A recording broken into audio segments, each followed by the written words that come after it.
goodness, I created that.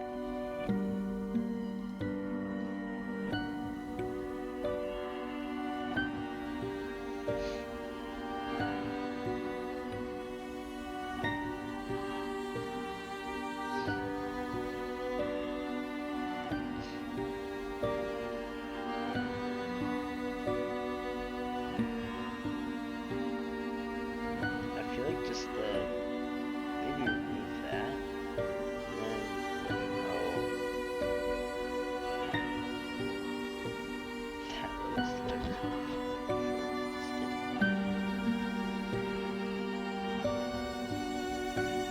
dude, I created that. Dude, I low-key just love the amount of, like, detail I can do with, like, wrinkly. Just how great doing wrinkly critters turns out. Like, oh my goodness.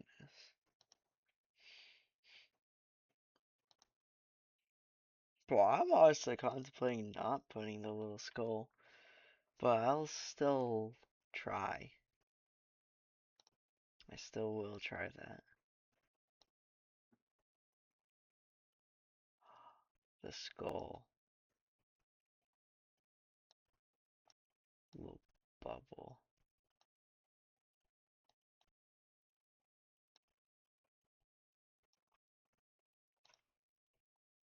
What if I tried doing this without erasing any of these points?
Low key, whatever I do, I think it'll turn out looking tough.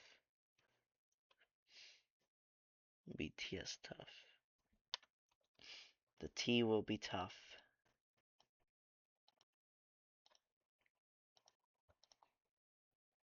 Oh, but well, there we go.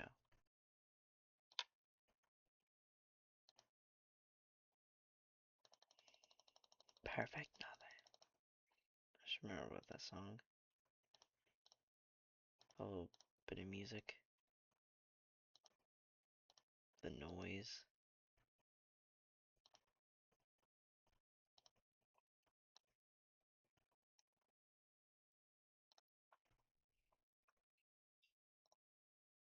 Find iconic fandom merch and all your favorite back-to-school finds at Five Below. I love Five Below. That was a paid actor. Hello and welcome back to the Walking Dead retrospective, where today we are finally delving into the much anticipated Negan saga. So buckle up, because we are about to enter a whole new world of comic versus TV changes. But let's not waste any more time and jump right in. Last time we left off with the group having their first ever Negan encounter on their way back from Hilltop, and so we'll pick up with their arrival back at Alexandria. The most notable things here is 1. Maggie telling Glenn that she is pregnant, which happened quite a bit earlier in the TV version, and 2. The conversation between Rick and Andrea. Here we essentially get more of what we've seen already. There's obviously a strong bond between them, and after seeing the hilltop, Rick finally stops pushing Andrea away. To which she responds by roasting him a little for being a wuss at first, but then saying that for the first time in a long time, she actually looks forward to the future. Like we talked about last time, while I've never understood people who say that the Michonne-Rick relationship feels unnatural, I do agree with the sentiment that the time skip right after No Way Out, which would have contained these sorts of scenes of Rick opening back up after losing Jesse, does feel a little more whiplashy than it did in the books. In the TV version, on the other hand, once the group arrives back at Alexandria, it's all hands on deck on how to deal with the Saviors. A similar recruitment scene also takes place in the book, but it's quite a bit more expanded in the show. Mostly because an explicit attack is being planned rather than cautionary measures as they were in the book. Though arguably the biggest differences are the character reactions regarding this whole thing.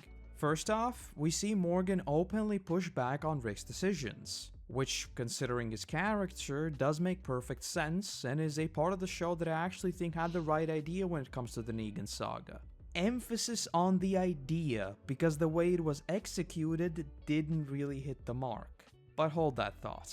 When it comes to these events in the book, it's a fairly straightforward storyline of Rick trying to get more recruits, no one really wanting to fight, and then they get forced to fight as Negan himself makes an appearance. Whereas in the show, I think seeing people actually push back on Rick's decisions to seek out enemies at all is a interesting dimension considering everything they've been through already. From their perspective, they are safe right now. Sure, they're low on supplies, but purposefully finding an enemy might be something they just don't want to do. Again, the execution of it fell flat, but I think the idea of a more morally complex story was pretty good. Though the other major change here is the presence of Tara, who implicitly plays a pretty major role here.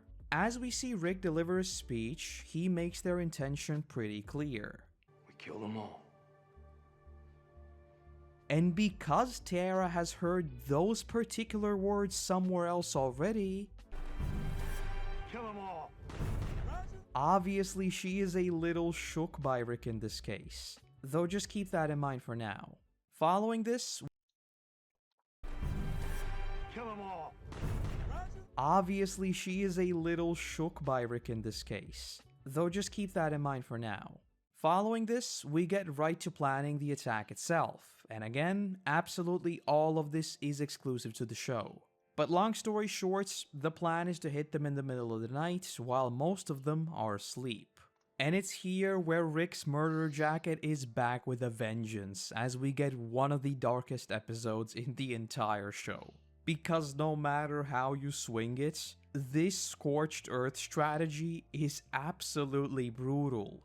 And to give you a better sense of how monumental this attack really was, this was the first ever episode where Glenn, Heath, Gabriel, and Tara kill a living person. With how cold Rick is about these sorts of things, you might forget that in the grand scheme of things, we have many characters who still largely have their hands clean. And so that scene of Glenn struggling with what he's about to do is absolutely gut-wrenching. And that's even with him seeing the photos of Negan's victims. It's simply not in his nature. Oh, and a couple of things about the photos.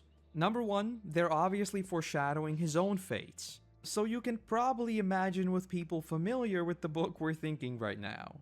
But number two, there's an Easter egg if you're looking closely. Because one of the bodies looks awfully similar to Big Tiny, despite him obviously being killed by Thomas way back in Season 3.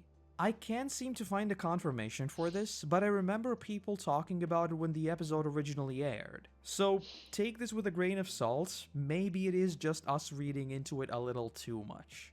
Though returning to the story, I know that the Rick-Negan conflict has sparked countless debates over the years of who is in the right and who is in the wrong in certain situations, but when it comes to the lineup, I am sorry, Negan absolutely went easy on the group after what happened here. To give you a sense of scale, in the books, so far, Rick's gang has killed that group of bikers, so that's like 3 or 4. And they'd get a couple more in a raid that we'll talk about in a second.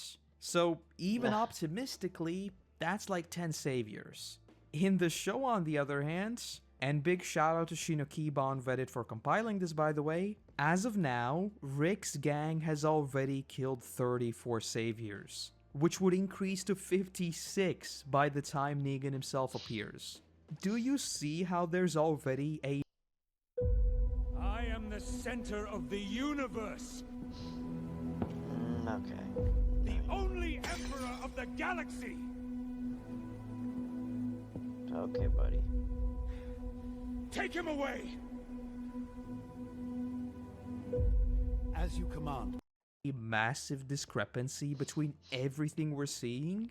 Purely numbers wise, 56 people is absolutely crazy. I mean, that's like the entirety of Alexandria. But Rick's group gets off with losing, what, 2? And don't misunderstand me. I'm not saying Negan's a good guy, or even redeemable for that matter. He never has been, and he never will be. I'm just trying to paint a picture of how different even his introduction is. In the story sense, Rick and the gang have already crossed a point of no return, that much is certain. But in a meta sense, like we talked about last time, I think this completely threw off any sense of realism when it comes to this upcoming conflict, because the scale is way off. Sure, the saviors are a large group, but the fact that even these 50 plus people didn't even make a dent really turned the rest of the Negan saga into, for lack of a better word, a cheap action flick. I still remember all those threads of people genuinely asking, how many people do the saviors have? Because yes, their numbers were ridiculous, and not in the good sense. In the comic, sure, their numbers were big, but nowhere near the level of the show. Instead, what made them scary was how ruthless and well-armed they were. When it comes to the show, however, for some reason, the writers just inflated their numbers to the point that absolutely all encounters were meaningless. Because hey, there are always more, right? We'll be talking plenty more about this later, so for now, just hold that thought, I guess. The last thing in this episode is us finding out that Maggie and Carol had been captured by yet another subgroup of saviors. And surprise, surprise, all of this is 100% exclusive to the show, and I'd go as far as to say that almost all of it was pure filler. Obviously, it does continue setting up Carol's next arc, but in retrospect, considering all of these saviors just die anyway, the amount of fluff in this episode is very obvious. The only things I want to mention here is 1, they absolutely nailed the tone of the episode, and Carol torching them is still a, albeit incredibly dark, but an awesome moment. And number 2, something that I've already touched on before, in the show, the whole "we are Negan" Oh my gosh, incredibly, like incredible beatbox, incredible box? thing is played up a ton more, and is actually an aspect of the story I would have loved to see expanded on. What you have to remember is that in the story, no one has ever seen Negan, so this actually serves a strategic purpose. I think there would have been a lot of great story potential there as the group are seemingly going mad as they run into Negan after Negan. Considering how arcadey the savior seemed already, I think it would have at least added a new dimension to that endless number. Obviously it wouldn't have any meaning for the comic book readers, but for the TV audience, I think it would have made the actual Negan meeting even more intense. Especially if you played off Simon, as Negan initially. But anyway, returning to the book for a bit, because not even a day has passed since their first run-in with the saviors, things appear to be mostly chill for now. Though with that said, some preparations are still being done. Most notably, Eugene's plan of manufacturing bullets. The thing in the books is that unlike in the adaptation where Eugene and Abe already sort of made up in season 5, they are still on rocky ground, especially because of the whole Rosita thing. So this also functions as a sort of a reconnection between the two. And you may now be wondering, why did I suddenly switch to the book if this also happens in the show? Well, you see, there's this minor thing that happens in the book here. We see the two walking and just talking about life, everything they've been through, etc. And just when Abraham opens up telling Eugene that he just wants Rosita to be happy, out of nowhere, a bolt appears straight through his head. and as he collapses, we cut to Dwight telling Eugene to stay still. Though before we carry on with the book, you'll have to indulge me in some turbo nerding because words cannot begin to describe how perfect these episodes were on initial viewing. The amount of uneasiness I felt watching the book literally be adapted one for one and expecting that bolt to appear at any moment, but it never did. And like, the Abe Eugene dynamic in this episode is just a chef's kiss. Seeing them just scream at each other about the walker was way more entertaining than it probably ever intended to be, but I can't help but have a big stupid smile whenever these two talk. But yeah, in terms of sheer excitement, I don't think the TV version has ever lived up to this bit of late season 6. And it's not just because of knowing Negan's right around the corner, but also because of all the remixes we've seen already. The whole satellite sequence, for example, was a major departure. So at this point, no one knew what the writers had cooked up. So yeah, I think the Abe switch up was so perfectly executed and deliberately baiting the comic book readers into that uneasiness, it was just so much fun to watch. Though we still have to talk about the TV version of these events, right? Well, those are equally thrilling because again, it was absolutely anxiety-inducing. We see Daryl, Denise, and Rosita go out on a supply run, and while the entire episode was pretty exciting, what I want to talk about the most Juicy juice. Slays more for life.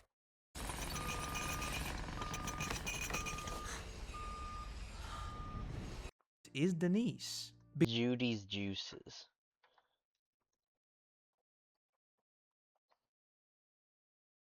Judy makes juices. Judy's juice. Knew it. Because I think what they did with her character was actually super smart.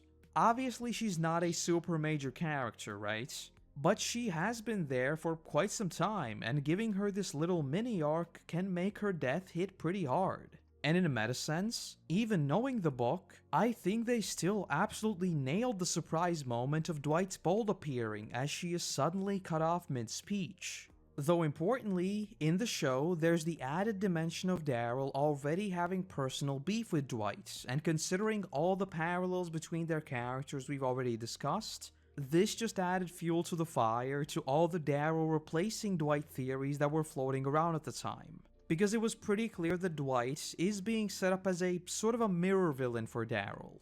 Oh, and note how this time around, Dwight's face already has his signature scar, leaving a very narrow window of time where he could have gotten it. So putting 2 and 2 together, you can already conclude that Negan's punishments for trying to flee the group are pretty severe and that he rules with an iron fist. Especially considering that even after that, Dwight is right back under Negan's control.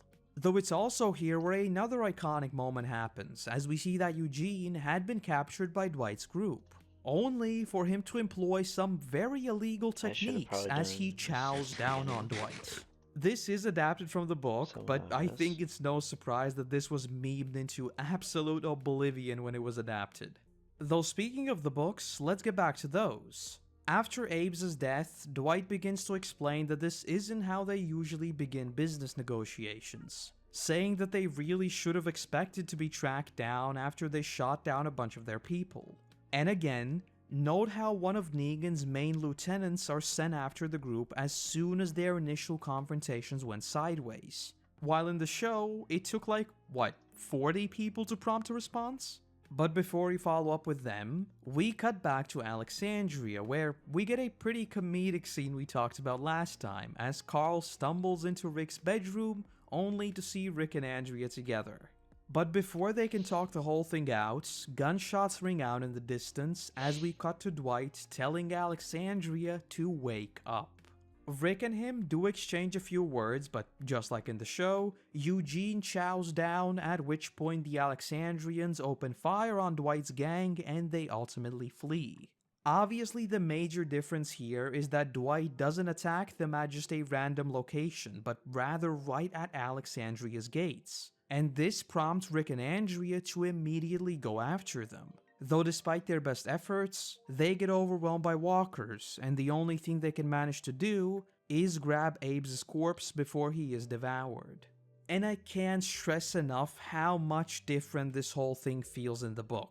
Because in the show, I mean, come on, they just carried out an explicit attack on the Saviors, right? Obviously there will be a retaliation. In the book, on the other hand, Dwight appears out of the blue in literally the next issue after Rick's first encounter with the Saviors. So, unlike the show, where the battles are already going back and forth as soon as the mid-season finale, this attack was a massive shock more than anything else. The community is shook to its very core, not just because they just lost Abraham, but rather because they were attacked by someone who they literally have next to zero information about. So it's not even a, what are we going to do now? But rather, what can we even do?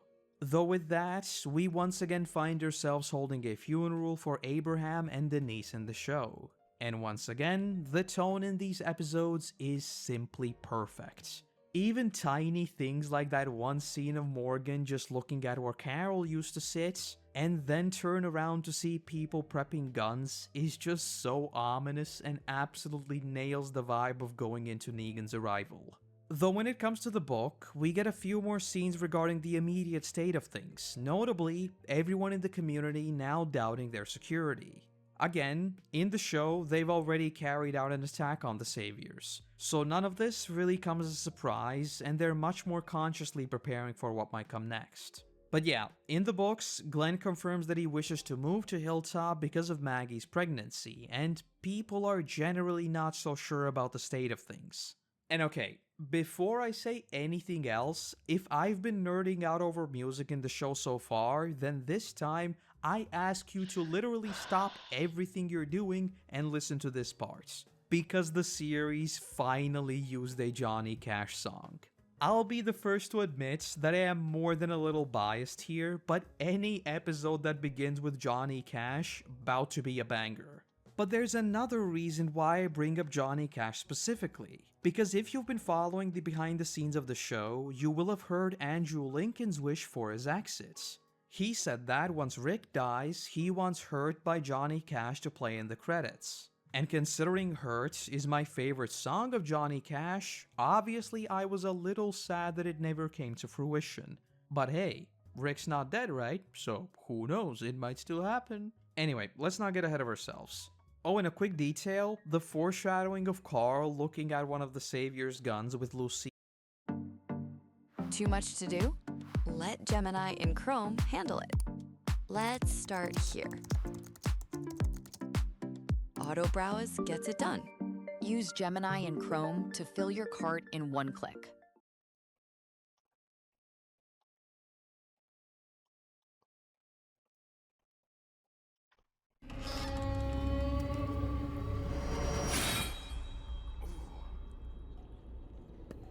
Seal inscribed on the handle is a nice little detail.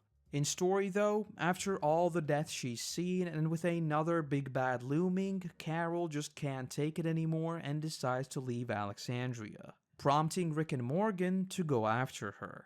I think I've made it pretty clear by now that I think Morgan was severely underutilized in Season 6, so I won't repeat all that here, but seeing his and Rick's dynamic is always a ton of fun, so I think this was a pretty good addition to the show. In the meantime, following Denise's death, Daryl's hatred for Dwight grows, and he goes after him while Michonne, Glenn, and Rosita follow him. I am honestly of two minds when it comes to this portion of the story, because on one hand, it was absolutely awesome to see the early Negan story expanded on with additional drama from within Alexandria. Because in the books, it was surprise after surprise after surprise with absolutely no room to breathe. And because adapting it wouldn't have had the same feel for the comic book readers, I think the writers intentionally tried switching up the story to still maintain that feeling of having no idea what comes next for absolutely everyone, including those familiar with the source material. And because of that, yes, I was at the edge of my seat for each and every episode. But on the flip side, as much as the anticipation is there in the show, it really lacked that shock value that came from the absolutely breakneck pace in the comic book. As I said, we go from meeting the Saviors for the first time ever in issue 97 to Negan himself appearing in issue 100. And I think that aspect of it just being one thing after another isn't nearly as pronounced in the show. And just before we move on, I do have a fun little fact for you. Initially, the penultimate episode was titled The Calm Before, obviously foreshadowing the events of the finale, but it was changed to East before the episode aired. Though I think you'll agree that The Calm Before does describe this episode perfectly. And yes, the naming scheme would later be used in the Whisperer arc, though again, let's not rush ahead.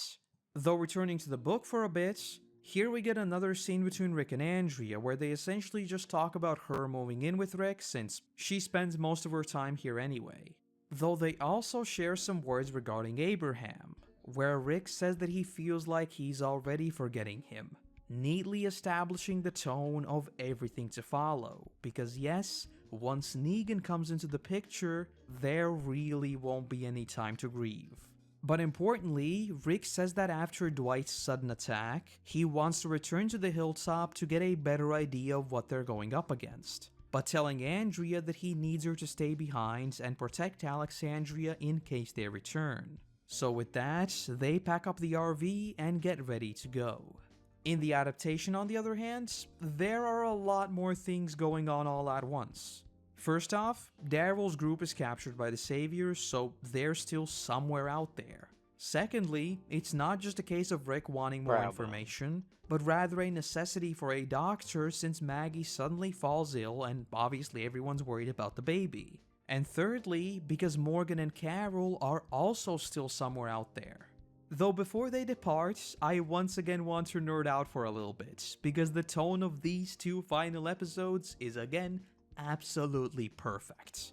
Everything from the color grading to the fall setting in to the very slightly somber music, it was all genuinely excellent. And then you have that conversation between Rick and Abraham, and man, does that hit different in retrospect. I think I could talk about these last couple of episodes for literal hours because they get so many things right. But out of fear of rambling on, I'll just say that even for someone familiar with the books, in terms of sheer excitement, I don't think any single episode has done it so well as we see with the season 6 finale. That is, of course, until the finale of the finale, though hold that thought for now. And with that, in both versions, they head out for Hilltop. Though here too, the show made quite a few changes which significantly alter the whole vibe of it. In the show, we'd of course meet Simon, who very ominously greets Rick and essentially lets them know that they're Number 1, Simon, played by Stephen Ogg, is exclusive to the show and is 100% the best addition to the Negan saga. And like, no joke, I wouldn't even be surprised if the writers just told him, hey, just play Trevor from GTA again and you'll be good. Because come on, you can't tell me Simon isn't just straight up Trevor in like 70% of situations. But yeah, an absolutely amazing character who I would have loved to see more of. And number 2, in the books, there are no run-ins like this. I do admit, in terms of cooking up the reveal, the TV show handled it perfectly, and the whole turning a corner to see more and more of the Saviors was a nice addition. But when it comes to the book, like most of the initial Negan saga, it more so comes as a complete shock.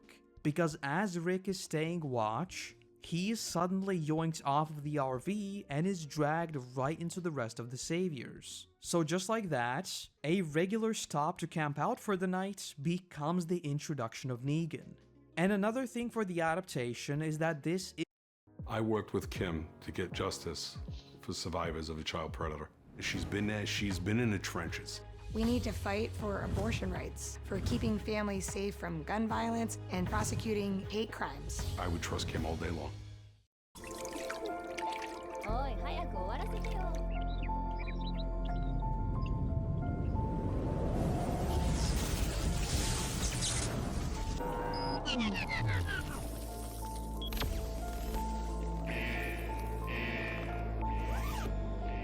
What escape sound and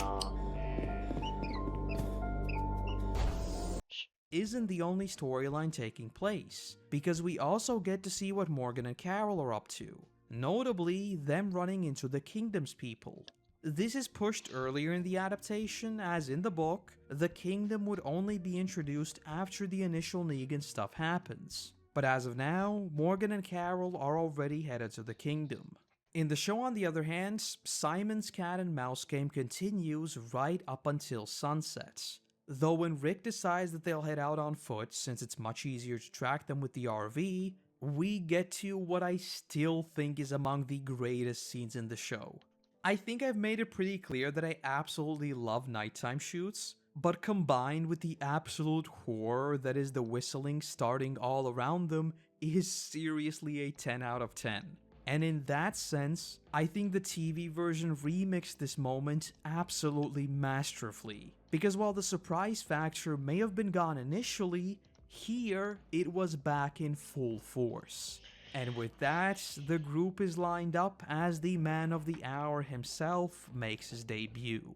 I think every single Walking Dead viewer, for better or worse, has this scene burned into their memory, so we won't go through the entire thing again. But there are still plenty of things I want to mention.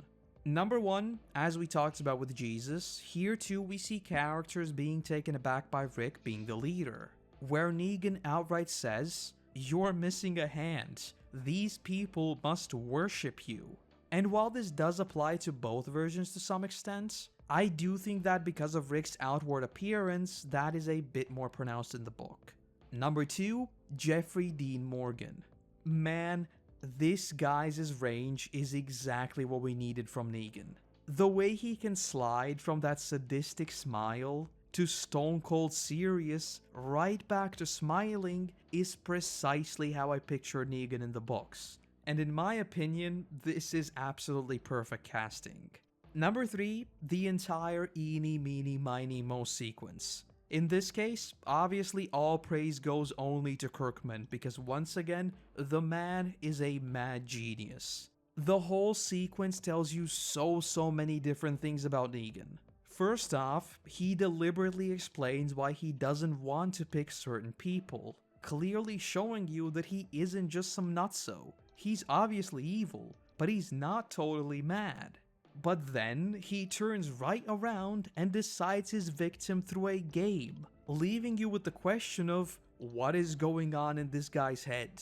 In terms of villains, obviously Kirkman has proven that his writing is already on another level, but Negan still reigns on top because of how simple yet complex he is.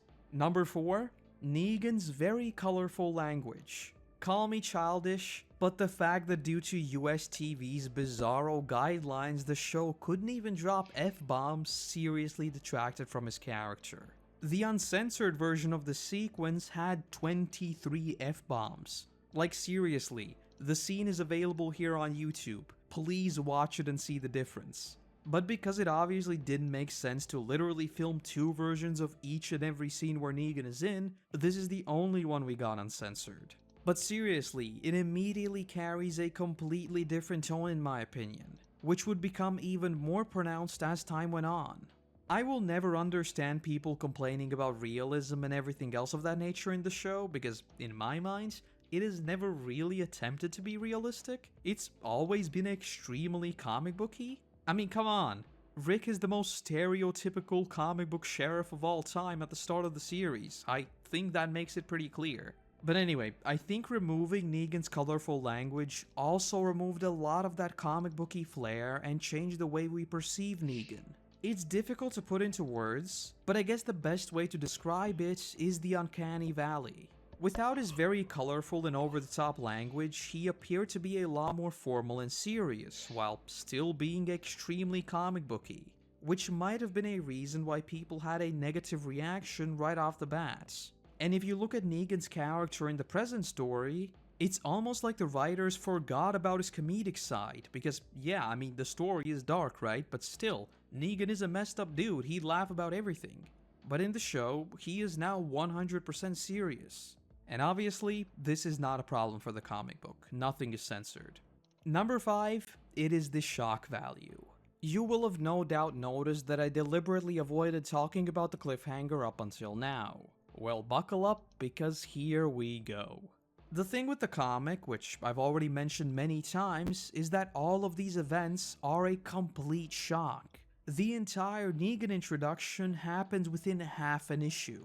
He shows up, delivers his speech, picks his victim, bonks them, and leaves. All within half of an issue.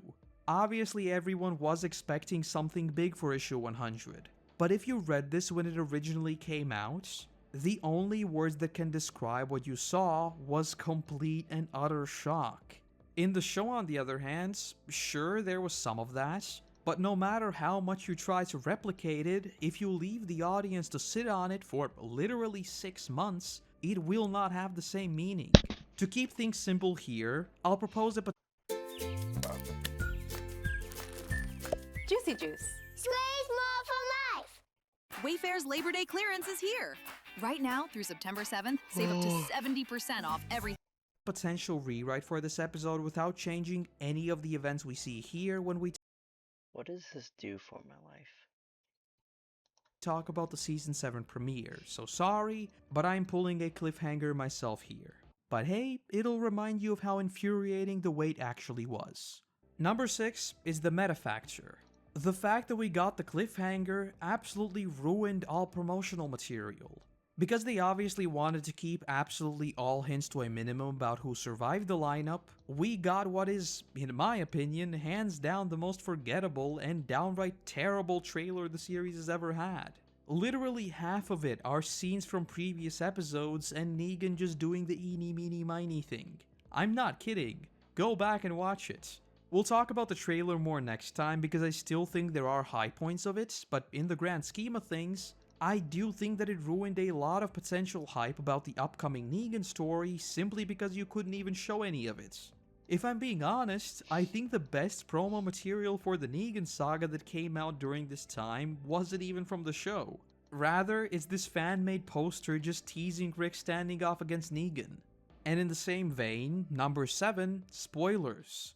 I'm sorry, but if you expected to keep something like this under wraps for 6 months, then I really don't know what to tell you. To be fair, they did manage to do a much better job than usual, and as far as I know, a vast majority of the audience was unaware of the spoilers, but obviously once filming began, the victims still leaked. Again, I think there was a much better way of handling these same exact events that still would have given a satisfying ending to the season while still leaving people buzzing throughout the summer, but I digress. Though returning to the story for a bit, number 8, Carl. Once again, the show tried to replicate some of the book, but it felt nothing alike in my opinion. In the book, Negan outright calls him a future serial killer and says that his story looks way too interesting to be cut short, which considering what Carl's done is basically true. In the show though, yeah, he tells him to cry a little or whatever, but it's nowhere near as impactful. And lastly, number 9, Glenn's outburst. In the book, once they were lined up, none of them really tried anything anymore. Clearly, they were in way over their heads. But in the show, once Negan says that he'll just put Maggie out of her misery, Glenn jumps up prompting Negan to tell them if anyone tries anything again, he'll shut it down. This will be important for season 7, so keep that in mind for now. And with all that said, in my opinion, you have what might just be one of the greatest villain introductions in all of media. The sheer horror of this whole thing is something else entirely. Which is saying a lot, considering we've already had literal cannibals in the series. And while in many ways, I think the show absolutely nailed Negan's introduction, even surpassing the book with the whole whistling sequence, all in all, I don't think you'll be surprised when I say that I still prefer the book's version for a variety of reasons. The lack of some greedy I'd like to make other parts a little, like, dissolved in a way. But, too much effort. Too many more efforts.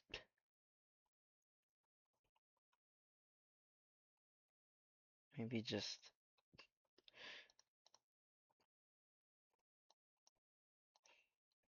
kind of just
Dun, mm. Louie, Louie, Louie.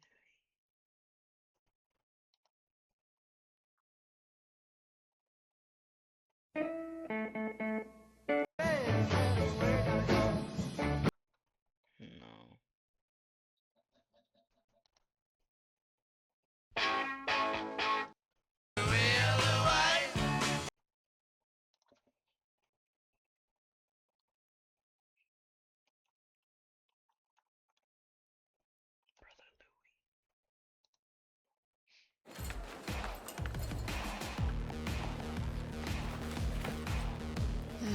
I guess she already unpacked. Yes. Louie, Louie, Louie. Cliffhanger and the uncensored language being among the most prominent ones. But to quickly summarize the main differences, the Negan lineup is different in the show and the comic version, but the only one that would ultimately matter is Abraham, who was killed by Dwight in the book before they even met Negan. In the show, Abe's death was remixed for Denise instead. Also, Carol and Morgan are already being taken to the kingdom, which happens later in the book. And perhaps most importantly, in the show, as of now, Rick's group has killed 56 saviors, while in the book it is 10 tops. And with that, next time, because of the cliffhanger, we'll be delving into the actual Negan reveal and talking about all things Negan Saga. From massive drops in viewers to new communities and everything in between. And that's the video, and that is also Season 6 finally wrapped up. But now we'll be entering the Wild West of The Walking Dead, so I hope you're ready and I hope you're excited. Though with that, I want to say a massive thank you to our current patrons who allow me to produce even more of these for you all. Without you, there'd be a whole lot less of my rambling, so seriously, thank you, thank you. Other than that, I want to say thank you very much for watching. I hope you have a great day, and hopefully, I'll see you in the next one. Bye-bye. Kids, one year they want all dinosaur stuff. The next, camels. Llamas. Llamas.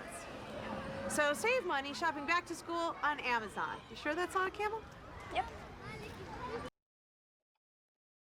Bug. Hello and welcome am back to the Walking Dead Retro. That's like the 10th time I've been recommended that video.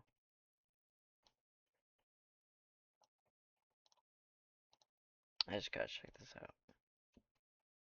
Oh, it's New Mexico, not the Mexico. But that area was once a part of Mexico. Albuquerque.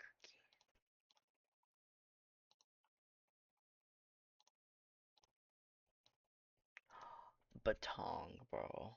Batong, Thailand. This is absolute mystical photo. You can tell based on the way my voice just changed right now.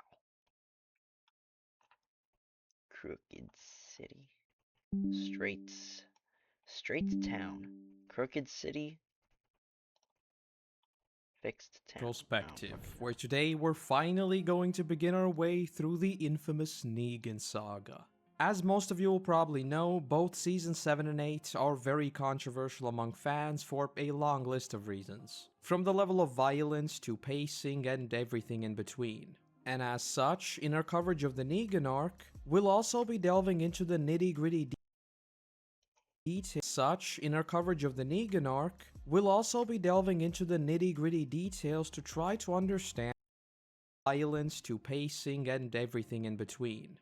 And as such, in our coverage of the Negan arc, we'll also be delving into the nitty-gritty details to try to understand what might have been the contributing factors to those mixed opinions.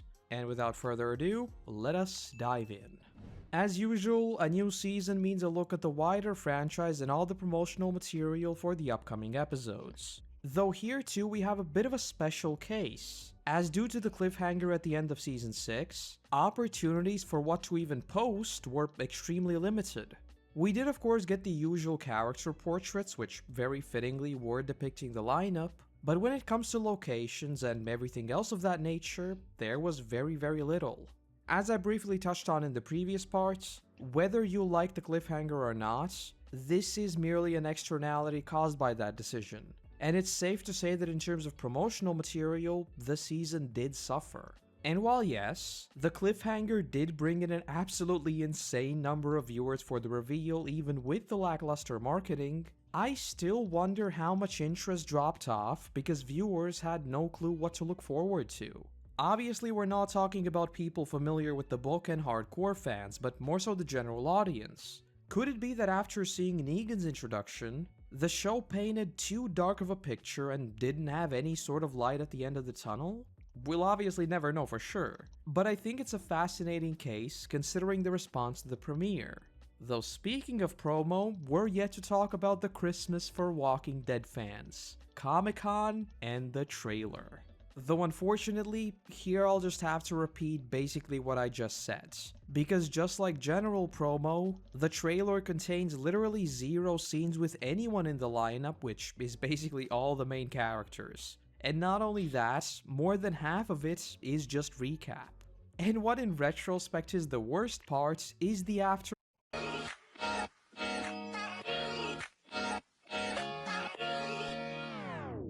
Imagine being able to build anything just by thinking about it. Meet Base 44, a complete AI creation platform made for anyone with an idea and a drive to bring it to life. Describe what you want.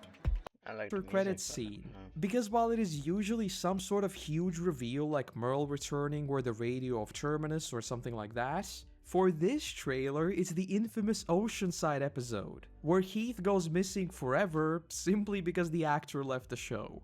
And as much as it pains me to say this considering just how much I love the Negan saga, I think this trailer is far and away the worst one in the series. It does unfortunately just suffer from a bit of a perfect storm, as the whole Heath thing is obviously something they couldn't even really predict. But even ignoring that, the new scenes we get to see are just super limited in their scope.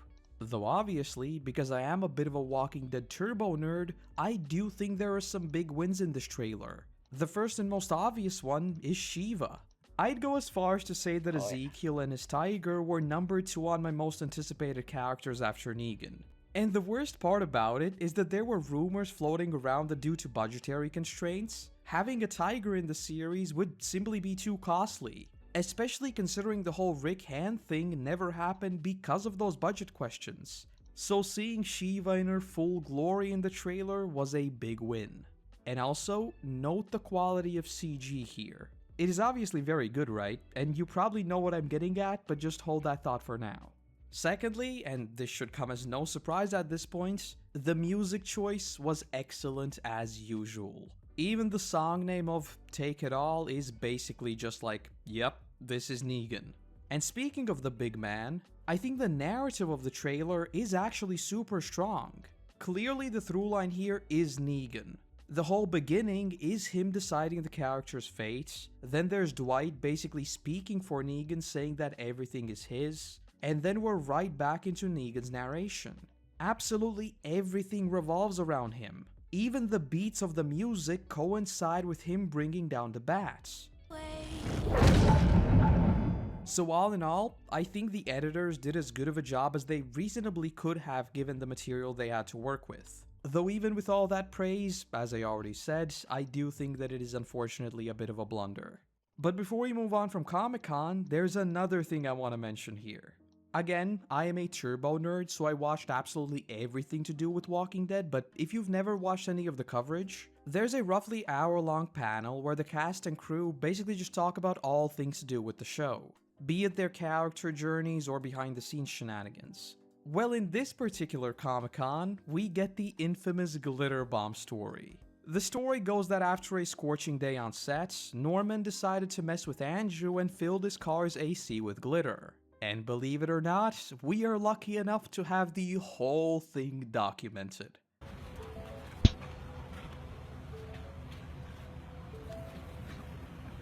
You're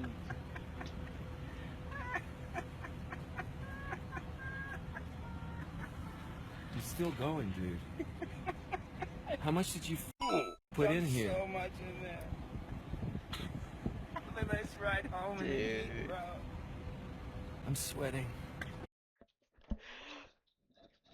the freaking friendships in this that developed because the actors just so happening to be in the same show and everything.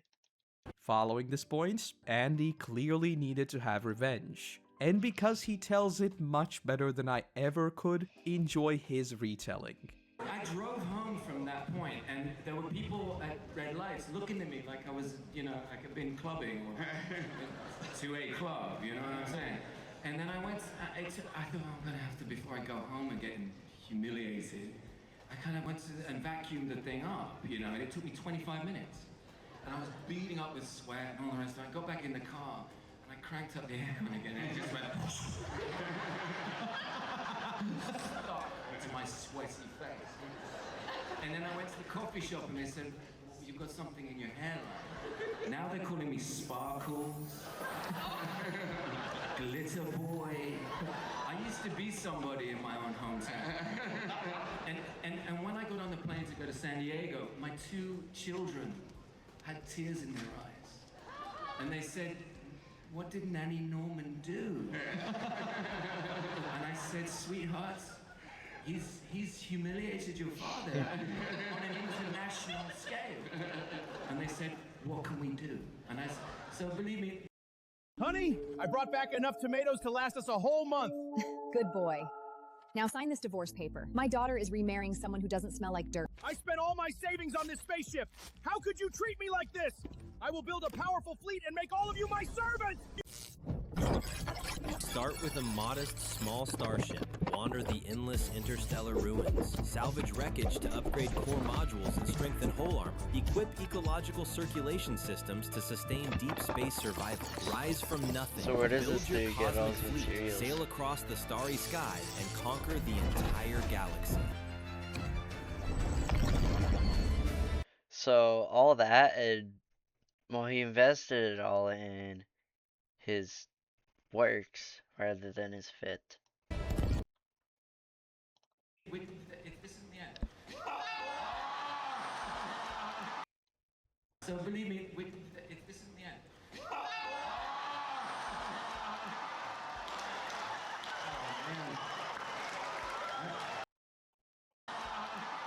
This isn't the end.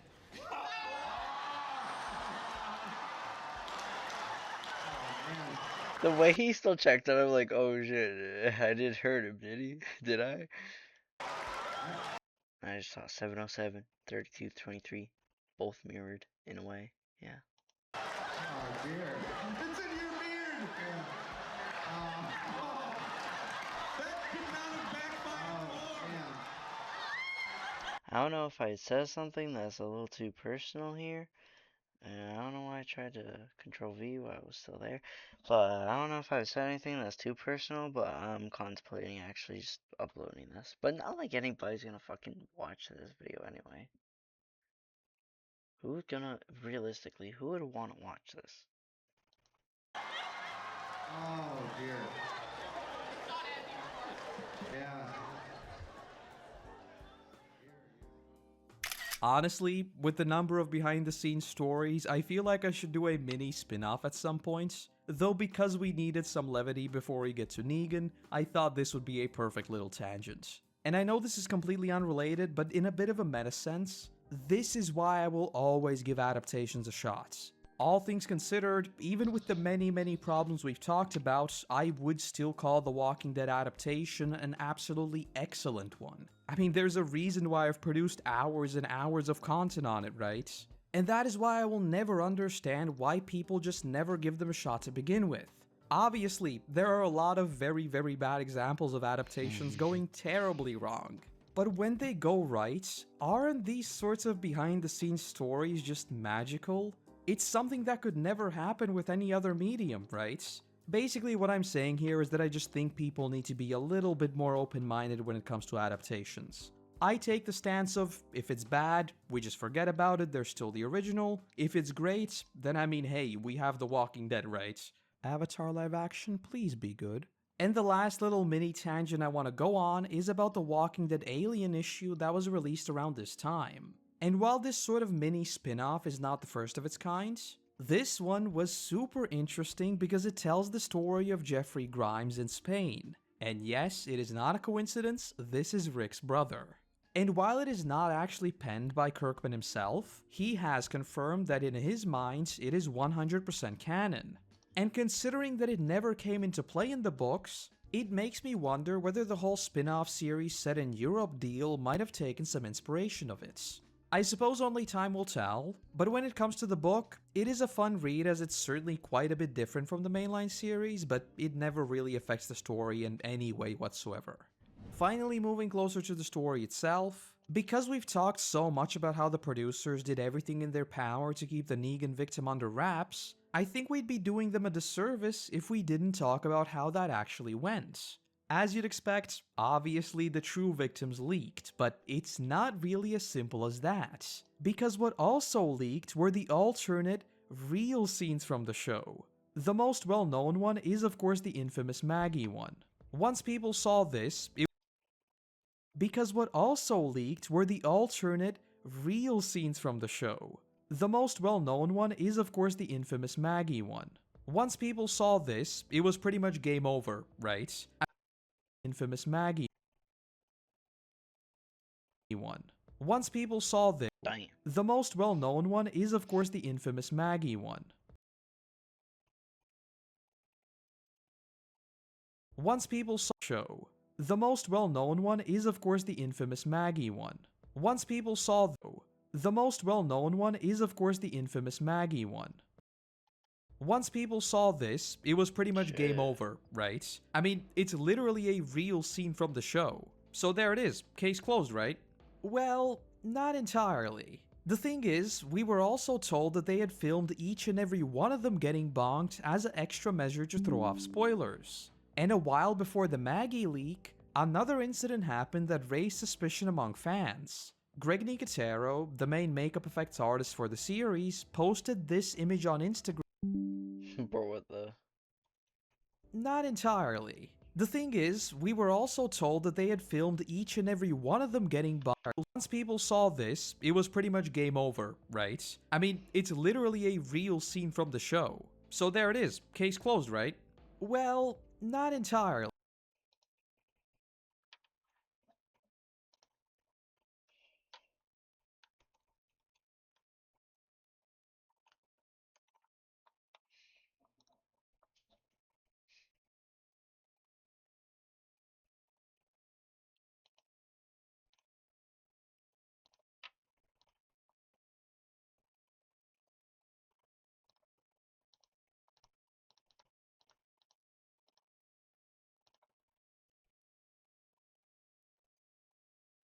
Okay, I see.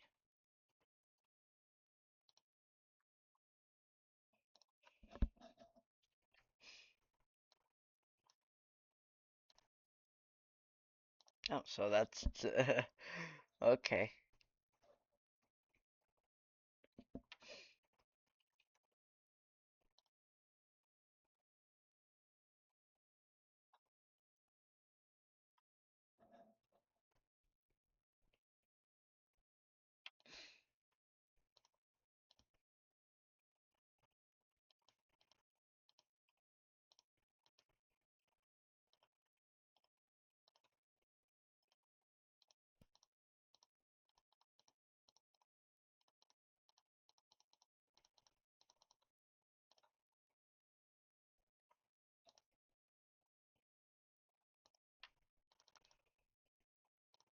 Just to get that.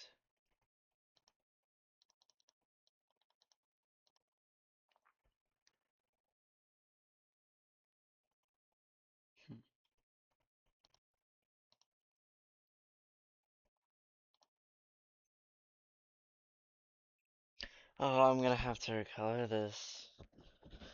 Oh,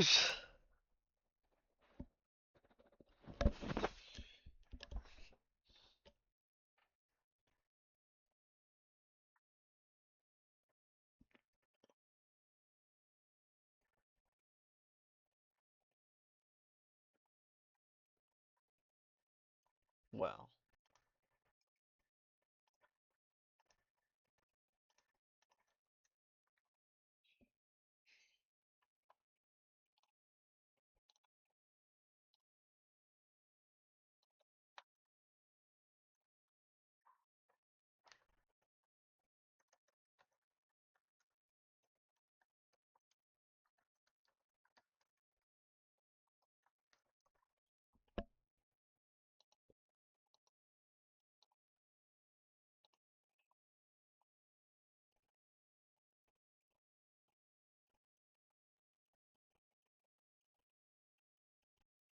My envision at first was a little different to what the product is, but it still came out way amazing.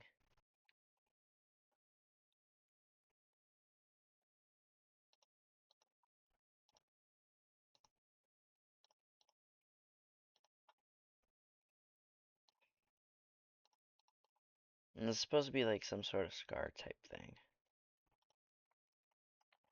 which I will keep the same color. Low key, just because of the way I put the effort in this, yeah, I should. And I still got the icon to make.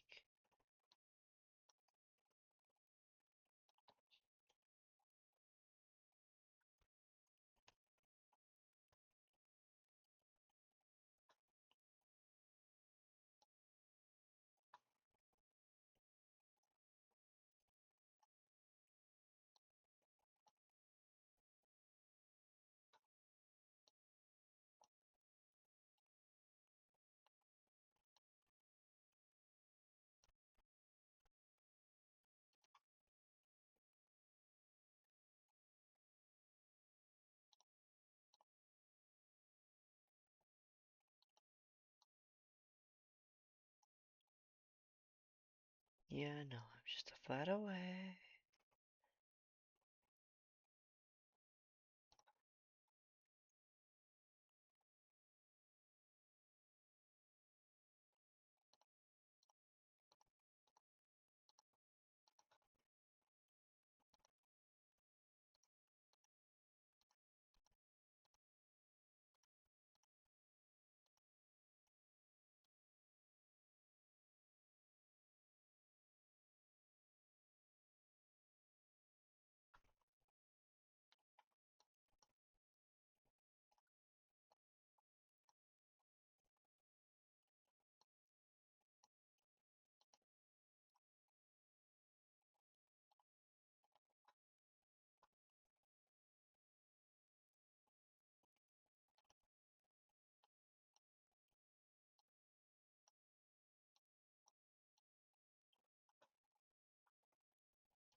I just spent my last 5 hours, my past 5 hours, just doing this.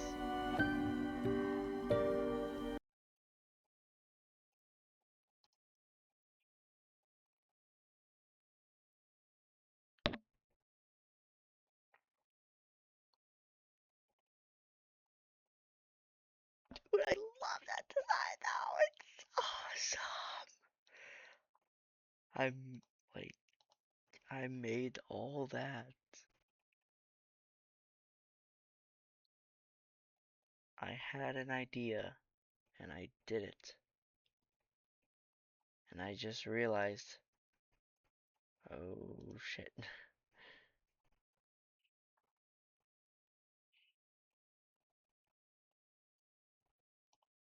Snowflake 1295.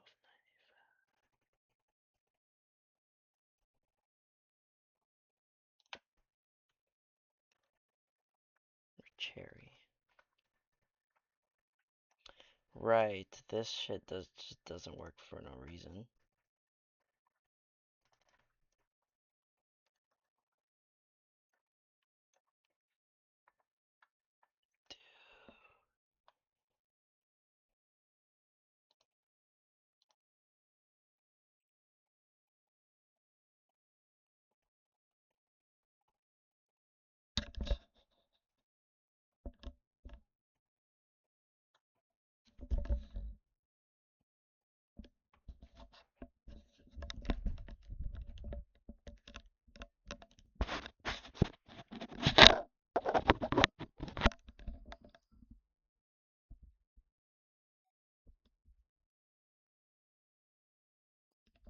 Bruh, Sushi. I can hear Sushi. She's crying. She's crying for attention. She's awake right now. Just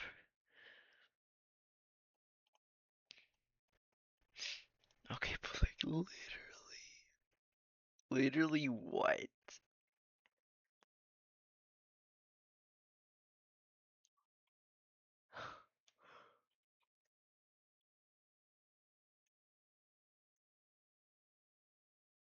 Oh my god, the little, just all those little details, bro.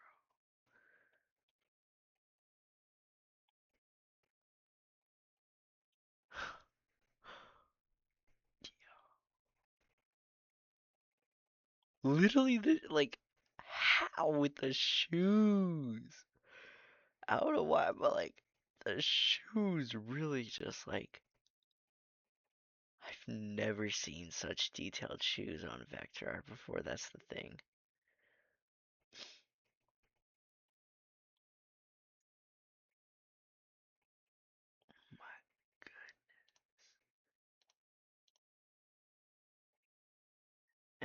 Whatever Cherry told me. Well, for the shoes specifically, it took me around 1 to 2 hours. The full body took around 12 to 14 hours over the span of 2 days.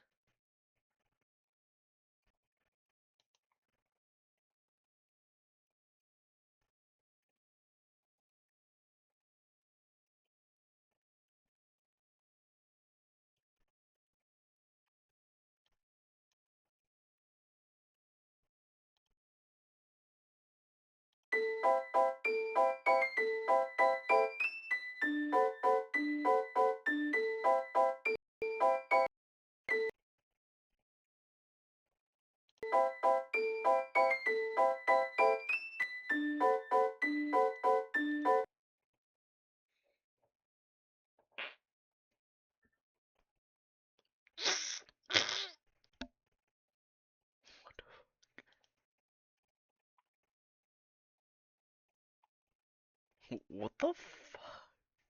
What have I encountered?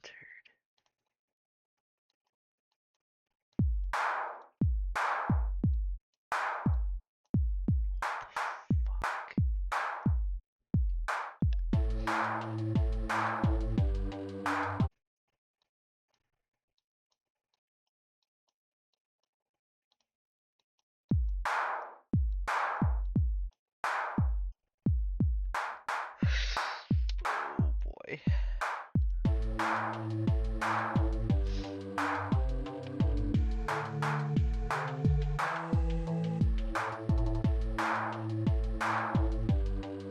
Oh, I thought bro was like saying that this is simple. Clearly, Maybe I should go to sleep.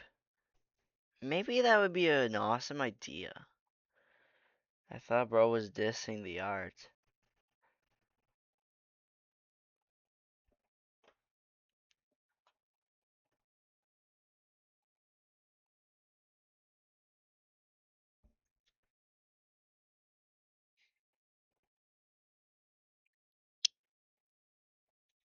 Bib.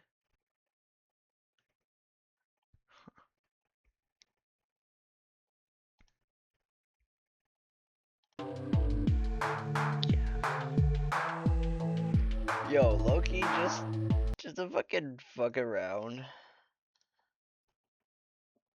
Oh my, not again. My eyes are very irritated. Maybe because I should go to sleep.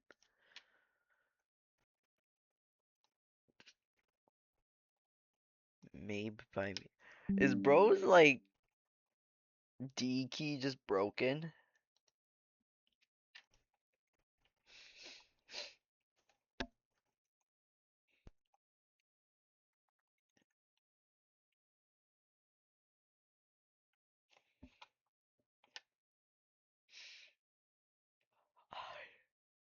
I don't. Just okay,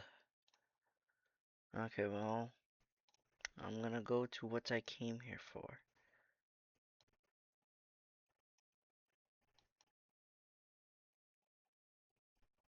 Am I blessed? What kind of question is that? Of course I'm blessed. The Lord blessed me. God blessed me. Look at the kinds of things I can make.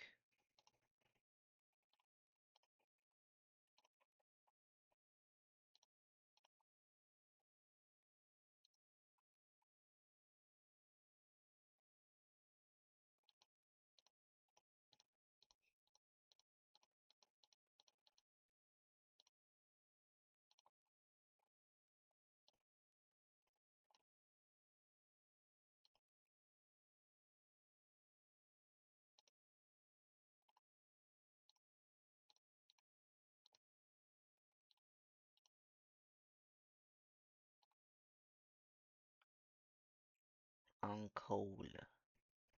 Aunkola.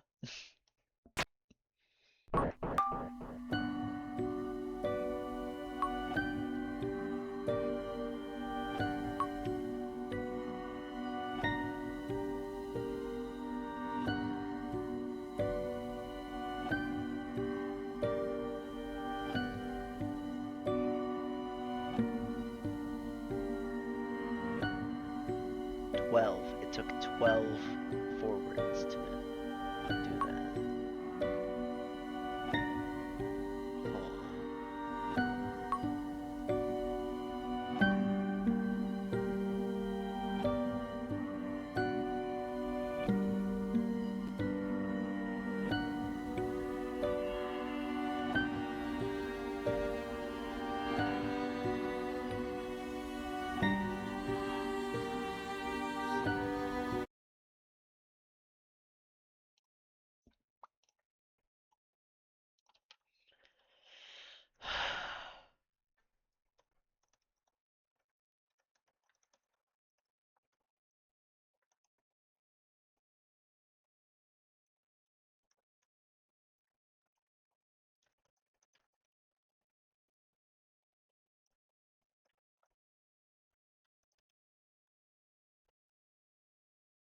No, I'm keeping that. I'm keeping that type. I don't care.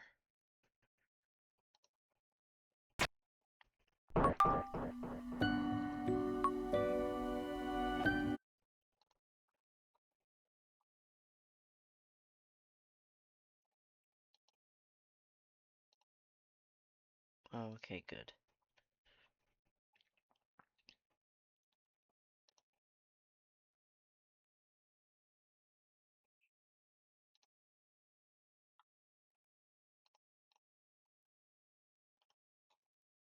Crazy.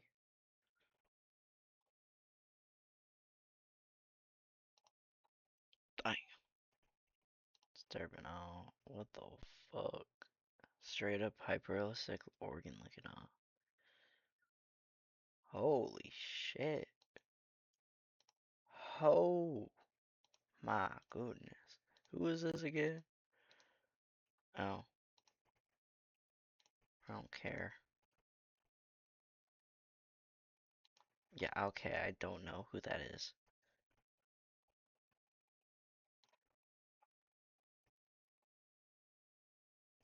Stop. What if I have the power to do that.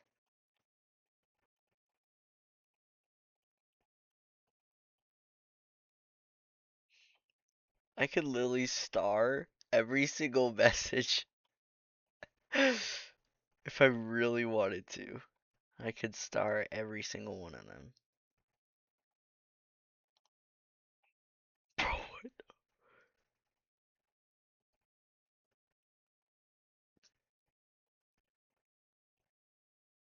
Loki, I would do the same thing, man.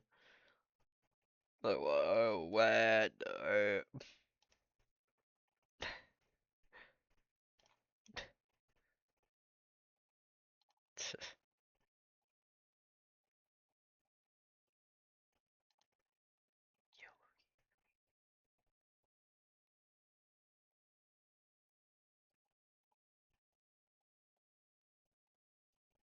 Furry Dave.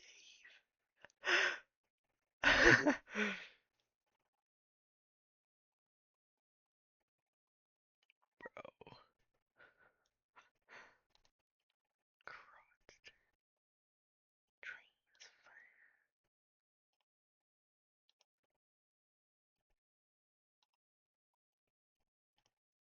And now they make boobs half their personality.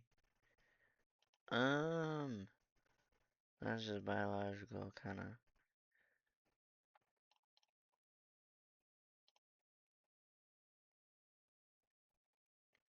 Oh my. That's like the hyper color kinda 2010s, definitely got 2010s vibe.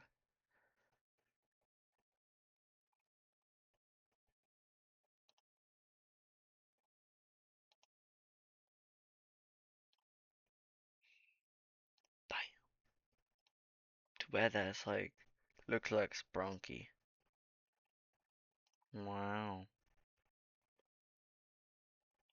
What am I doing? I spark 'em anything. That looks like,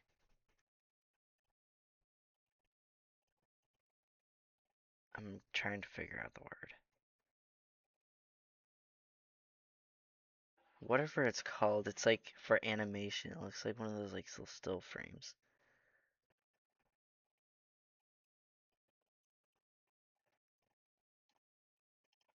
Yo,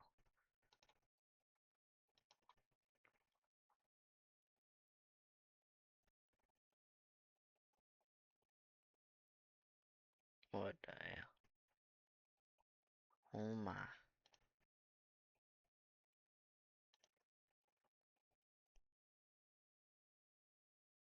Magma. So what kind of art software they use?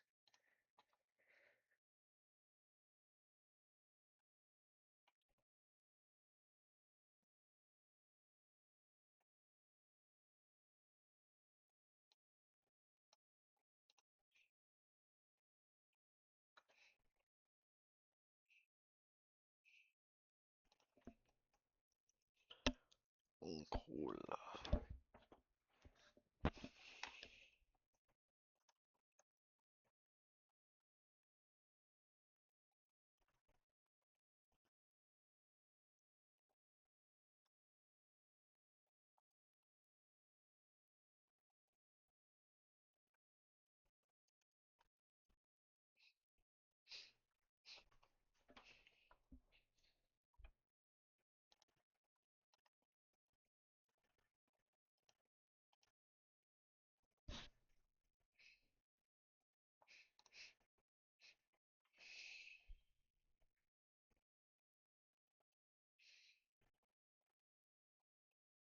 I feel like that's humanizing her too much. She's supposed to be like entity, not like familiarity.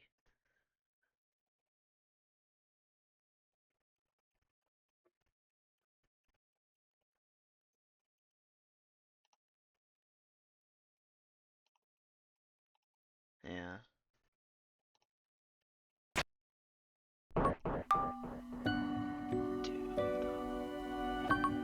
Dude, this is why I love vector art.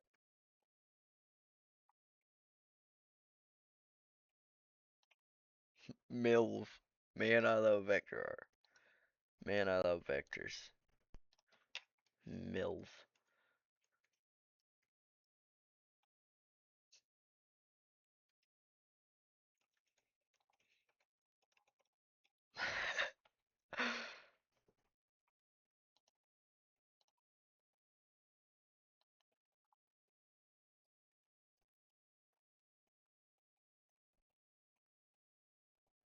Man, I love fall. Man, I love vectors.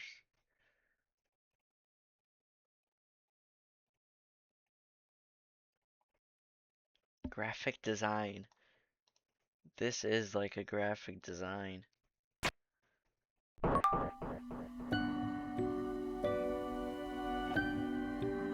How I just brought some, I brought the idea to life while it doesn't look exactly like what was in my mind. Of course, it's still awesome. Low-key, arguably, I like it better.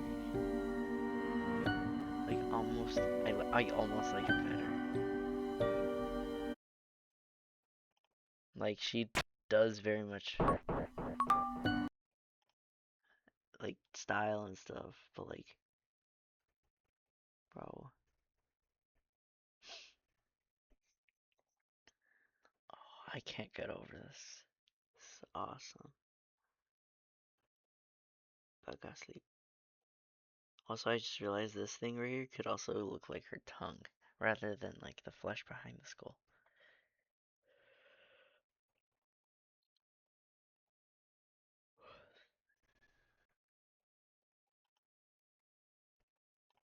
Oh, I love life. Thank God. Thank God for my life.